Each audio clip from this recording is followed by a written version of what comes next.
सके झोपड़ी आजी गुरुजी माटी के आंगनमा सके झोपड़ी आजी गुरुजी माटी के आंगनमा सके झोपड़ी आजी गुरुजी माटी के आंगनमा सके झोपड़ी आजी गुरुजी माटी के आंगनमा सके झोपड़ी आजी गुरुजी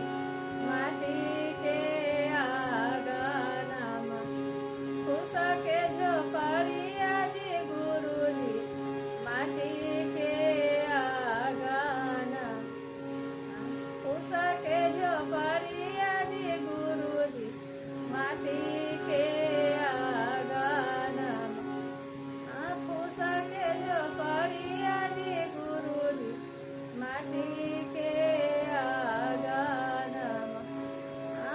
सके झोपड़ी आजी गुरुजी माटी के आंगनमा सके झोपड़ी आजी गुरुजी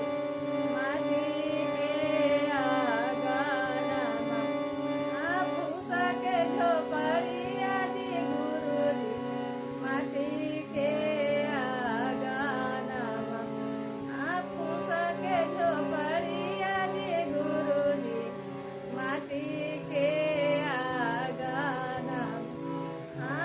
सके झोपड़ी आजी गुरुजी माटी के आंगनमा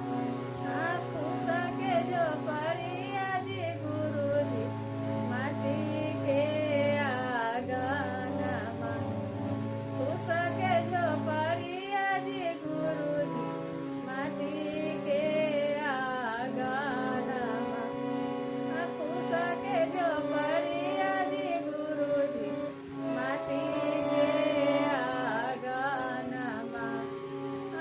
सके झोपड़ी आजी गुरुजी माटी के आंगनमा।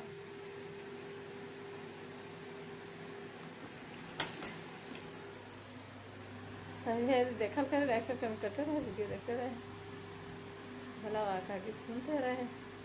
पावन महीना, पावन खाली है।